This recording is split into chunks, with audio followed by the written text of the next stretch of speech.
Bienvenue sur Africa 24 dans cette nouvelle édition du QG News. Au sommaire, 100 jours après l'enlèvement des lycéennes, le président nigérian Goodluck Jonathan rencontre les parents. Ce rendez-vous intervient au moment où l'armée tente de reprendre le contrôle de la ville de Damboa, récemment attaquée par Boko Haram. La Mauritanie s'apprête à interdire l'importation des véhicules âgés de plus de 5 ans, mais nous verrons que ce texte de loi n'est pas au goût des transporteurs ainsi que des importateurs mauritaniens. Et découverte culturelle en fin d'édition, nous irons à la rencontre d'un groupe de rock qui fait tabac en Égypte. Kairoki vient en effet de donner un concert dans la capitale qui affichait complet. Le président nigérian Goodluck Jonathan a reçu ce mardi les parents des jeunes filles kidnappées par Boko Haram en avril dernier. Cela fait plus de 3 mois qu'elles ont été enlevées à Chibok dans le nord-est du Nigeria. Après une première rencontre avortée, il s'agit ici de rétablir la confiance entre les autorités gouvernementales et les familles. Aminata Diak. Le président nigérian Goodluck Jonathan a rencontré ce mardi à huis clos les parents des 200 lycéennes enlevées en avril 2014 à Chibok dans le nord-est du pays. La délégation était également composée de jeunes filles rescapées mais aussi de responsables politiques de la région de Borno. Depuis l'enlèvement, plusieurs rendez-vous entre parents et autorités avaient été annoncés avant d'être à chaque fois annulés, ce qui avait provoqué la colère des familles. Le président a promis qu'il ferait tout ce qu'il peut pour assurer la sécurité des filles. Il a aussi promis de revoir les membres de la communauté dès qu'elles seront de retour. Mieux vaut tard que jamais. Nous avons dit depuis le début que ce qui comptait pour nous était que le président reçoive les familles ou leur rende visite. Cela est arrivé 99 jours après l'enlèvement, mais c'est mieux que rien. Certains spécialistes, quant à eux, s'interrogent sur la capacité des autorités gouvernementales à gérer la crise. Goodluck Jonathan a très mal géré cette situation. Quelles qu'étaient par ailleurs les décisions politiques à prendre par la suite ou la stratégie politique à mettre en place, il fallait dès le départ justement, c'est le rôle d'un chef de l'État de rassurer sa population dans des situations comme celle-là. Quand on voit ce qui s'est passé depuis l'enlèvement de ces jeunes filles, les attentats commis par Boko Haram, etc., on se pose beaucoup de questions sur la capacité du gouvernement fédéral nigérian à régler le sort non seulement de ses enfants, mais surtout à faire un sort à Boko Haram. Selon le porte-parole de la présidence, Ruben Abati, le gouvernement met en œuvre tous les moyens possibles pour amener les lycéennes toujours retenues par Boko Haram. Les autorités ont également promis de sécuriser les écoles de la région et de les équiper. Les négociations de Brazzaville piétinent. 9 chefs militaires de l'ex-rébellion Séléka sont arrivés ce mardi soir pour tenter de débloquer les pourparlers de paix pour la Centrafrique. Ouvert lundi, le forum a été mis à mal ce mardi par l'absence de la délégation des ex-Séléka. Les travaux des commissions sur la cessation des hostilités avaient par conséquent été suspendus, mais ont finalement repris dans l'après-midi pendant quelques heures, mais toujours sans les représentants de l'ancienne rébellion. Et alors que les négociations pour un accord de paix en Centrafrique se poursuivent, les musulmans de Bangui se consacrent, eux, à la pratique du jeûne. Mais face au contexte sécuritaire, le mois du Ramadan est vécu dans des conditions difficiles, comme nous l'explique Anan Farou. Dans les rues de Bangui, l'imam vient d'appeler à la prière. Des membres de la communauté musulmane se dirigent vers la mosquée. Mais les fidèles centrafricains n'ont pas le cœur à la fête pour ce mois sacré du calendrier musulman. Pour la 2e année consécutive, ils vivent le Ramadan dans un pays déchiré par les violences. Là, nous le vivons tant bien que mal. Vous savez, toutes nos familles sont réfugiées ailleurs. On est là, on se débrouille. C'est nous qui faisons la cuisine. La famille est là-bas. Selon les estimations, la communauté musulmane de Centrafrique représente 15% de la population, soit quelques 675 000 personnes. Ce mois de Ramadan est pour eux chaotique entre l'insécurité et le manque de nourriture dans les camps de personnes déplacées, auquel s'ajoute le manque de considération des autorités ressenti par certains membres de la communauté. La présidente n'a même pas d'égard pour les musulmans. Même aux États-Unis, Barack Obama, quand le Ramadan a commencé, il a souhaité bon début du Ramadan aux gens. Même les Mitterrand, les mêmes en Israël. Tout le monde l'ont fait. Mais le début du Ramadan, ni la présidente, ni le gouvernement nous a souhaité bon début du Ramadan. Ça veut dire qu'il n'a même pas d'égard pour nous. Depuis que la Seleka a quitté le pouvoir en janvier dernier, les musulmans sont pris pour cible par les milices chrétiennes anti-Bailaka. L'installation de ce climat de violence ethnique et religieuse a contraint de nombreux musulmans à se déplacer.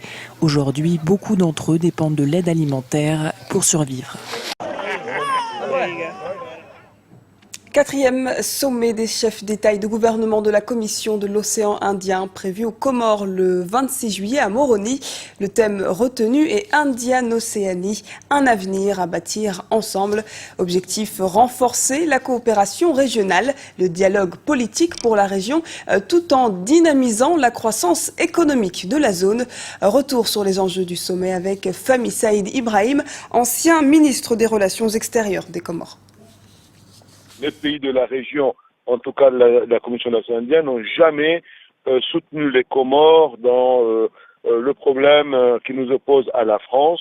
Ni la Réunion, bien sûr c'est la France, ni Maurice, ni Madagascar, encore moins les Seychelles, n'ont jamais été aux côtés des Comores. Je pense que nous n'avons rien, on ne peut rien espérer obtenir de la Commission de l'océan Indien. Je suis convaincu que l'avenir des Comores ne se trouve pas dans cette zone-là, mais plutôt à l'Est African Community. Nous sommes beaucoup plus proches de la Tanzanie, du Kenya, du Rwanda, Burundi, Ouganda.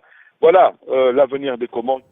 Après plusieurs pays comme le Sénégal, la Mauritanie pourrait désormais interdire l'importation des véhicules âgés de plus de 5 ans. Même s'il s'agit d'une décision permettant de lutter contre les accidents, certains ne semblent pas satisfaits de ce texte de loi. Reportage de notre correspondant en Mauritanie, Franck Nodofina. Vers une nouvelle réglementation en matière d'importation des véhicules en Mauritanie.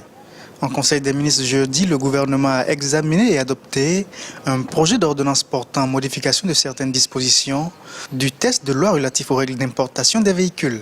Ce projet d'ordonnance limite respectivement l'âge des véhicules de tourisme à 5 ans et 8 ans pour les autres classes.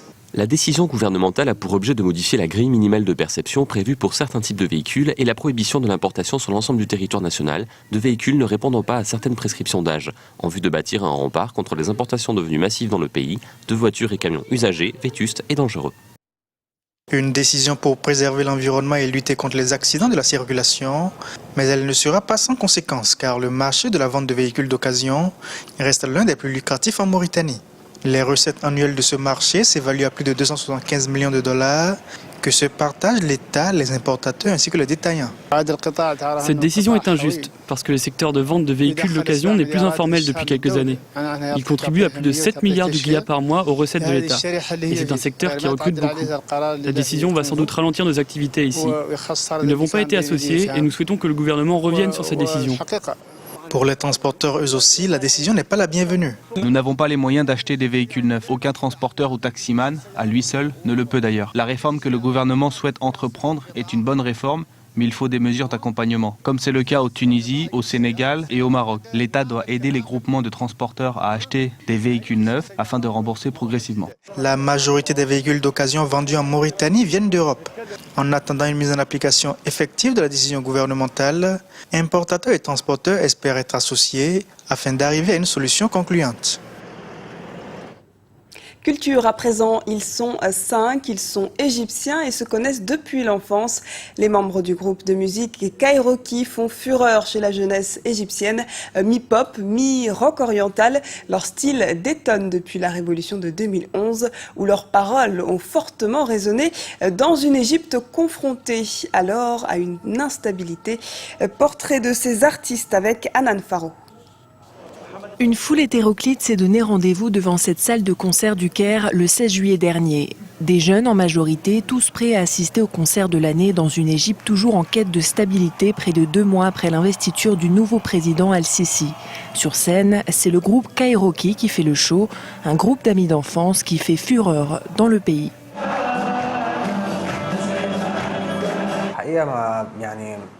Honnêtement, nous avions foi en ce que nous faisions et nous y avons cru. Nous avions un rêve que nous voulions réaliser d'une manière ou d'une autre, mais nous n'avons jamais imaginé que nous pourrions en arriver là où nous sommes.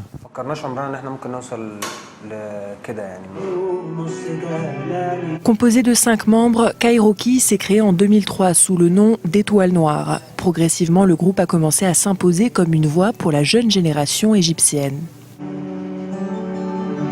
Il existe différents moyens de communiquer avec les gens. Après la Révolution, quand tout le monde était concentré sur ce qui se passait, nous avons sorti nos chansons qui étaient liées aux événements. Les gens ont découvert qui nous étions. Kairoki a connu la gloire en 2011, en pleine révolution. Avec des chansons empreintes de thèmes évocateurs, le groupe a su conquérir le public. Le groupe parle de gens simples, de l'injustice et des événements quotidiens qui ont lieu dans le pays et que nous vivons tous les jours.